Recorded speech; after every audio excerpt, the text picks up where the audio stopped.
안녕하세요, 라이트하우스입니다. 오늘은 강남 4구 공급 물량 폭탄, 올 하반기 1만 가구가 넘는 입주 물량이 쏟아질 예정인 강동구의 전망을 같이 보시겠습니다. 서울에서 가장 동쪽에 위치한 강동구는 어떻게 해서 강남 4구가 될 수 있었을까요? 처음부터 강동구가 이 대열에 들어가지는 않았었는데요. 예전에는 강남, 서초, 송파만이 버블7으로 지정되며 강남 3구로 알려졌었죠.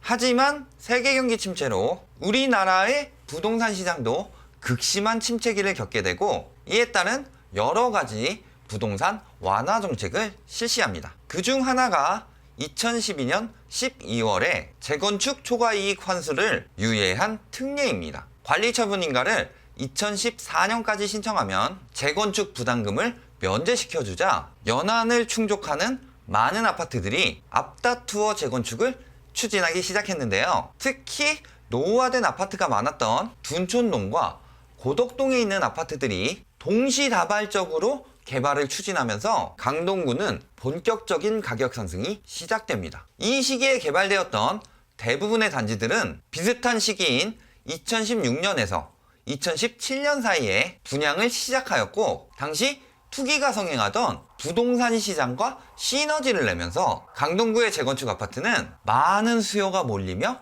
가격 상승이 시작되죠.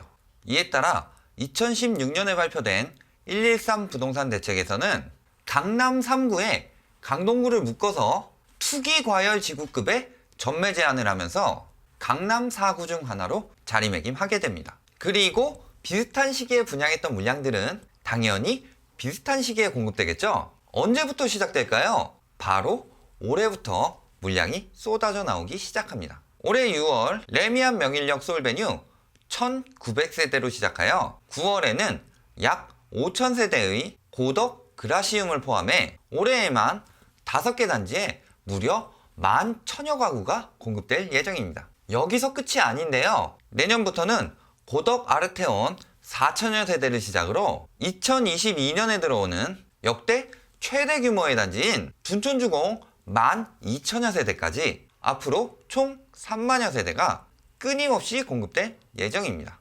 이처럼 강동구는 서울 내에서 가장 많은 세대가 들어오는데요. 이 많은 공급량은 이제부터 수많은 문제점을 야기시킬 것입니다. 첫 번째는 투기 수요로 인해 가격만 뛰었었다는 점입니다. 앞에서 말했듯이 강동구는 전국적인 투기 시기였던 2016년부터 분양이 시작되는데요. 강남 3구와 가까운 입지이기 때문에 많은 투기 수요들이 탐내던 곳이었죠. 따라서 분양할 때 고덕 그라시움 22대1, 고덕 센트럴 아이파크 23대1 등 높은 청약 경쟁률을 보입니다. 이후에 전매가 가능했던 단지들은 분양권 거래도 활발하게 진행하면서 가격은 점점 더 눈덩이처럼 불어나죠. 예를 들어 레미안 명일역 솔베뉴 전용 84제곱미터의 경우는 7억 3천에서 5천 사이에서 최고 10억 6천까지, 같은 평형대의 고덕 그라시움은 분양가 7억에서 8억 정도에서 시작하여 12억대까지 상승하였으며 분양권 전매도 각각 74건, 613건이 진행될 정도니까요. 비단 분양권만 올랐을까요? 이미 지어진 아파트 단지들도 가격이 급등하기 시작하죠. 고덕 레미안 힐스테이트 전용 84제곱미터는 입주 시기인 2017년 3월에 7억 초반에서 2018년 8, 9월에는 최대 13억까지 상승하였고, 같은 기간 고덕 아이파크 전용 84제곱미터는 7억 초반에서 11억대까지 상승합니다.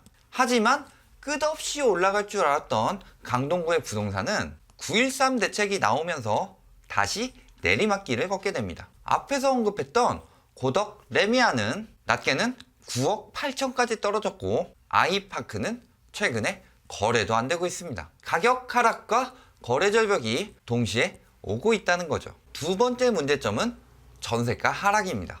이는 대량 공급이 먼저 들어온 인근 송파구의 전세가가 하락되는 것으로부터 시작되는데요. 상대적으로 송파구에 비해 입지가 안 좋은 강동구는 이보다 가격을 저렴하게 내릴 수밖에 없는 상황을 맞이합니다. 이로 인해 작년 말부터 올해까지 대단지 아파트들 중 전세가가 1억 이상 급락하는 것도 나오고 있는데요. 예를 들어 고덕 레미안 힐스테이트 전용 84제곱미터의 경우 6억 중반에서 7억 정도의 전세가가 낮을 경우 4억 5천까지 떨어졌고, 같은 평형의 고덕 아이파크에서는 비슷한 가격에서 시작해서 현재 5억까지 떨어졌죠. 그리고 이것은 시작일 뿐입니다. 올해 공급되는 많은 물량들은 다수의 투기 수요를 끼고 있기 때문에 전세 매물이 대량으로 시장에 유입될 예정인데요. 이럴 경우 앞으로의 전세가가 더더욱 하락하는 것은 자명한 일이죠. 마지막 세 번째 문제는 높은 일반 분양 비율입니다. 이는 이전에 공급되었던 단지들에 비해 월등히 높은데요. 대규모 공급단지였던 송파 헬리오시티는 16%, 개포 레미안 블레스티지는 20%의 그나마 낮은 일반 분양 비율을 가지고 있었죠. 하지만 강동구에 올해 들어오는 공급은 대부분 40% 이상의 높은 일반 분양 비율을 보이고 있습니다. 이게 왜 문제가 되냐고요? 일반 분양의 경우 조합원에 비해 투기 수요가 많다는 것이 문제죠. 이 투기 수요들은 전세로 잔금을 치르려고 할 것이고, 이에 따라 강동구의 부동산 시장에는 전세 매물이 점점 더 증가할 것입니다. 이렇게 많이 나오게 되면 공실도 당연히 늘어나게 될 수밖에 없습니다. 그런데 일반 분양은 조합원보다 잔금이 더 많이 필요합니다. 전세가 하락만으로도 잔금 못 맞출까봐 걱정일 텐데, 공실이 나면 말할 것도 없겠죠. 즉 높은 일반 분양 비율을 가진 강동구의 공급단지들은 상대적으로 낮은 비율을 가진 송파구의 공급단지에 비해 더더욱 위험한 상황에 처해 있다는 뜻입니다.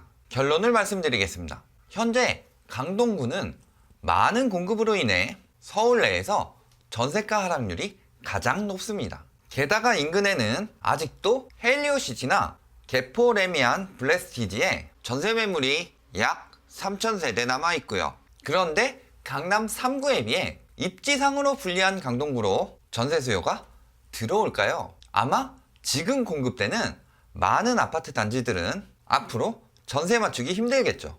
그리고 만일 전세를 맞춘다 하더라도 분양받을 때 생각했던 금액보다 낮게 들어올 것이고요.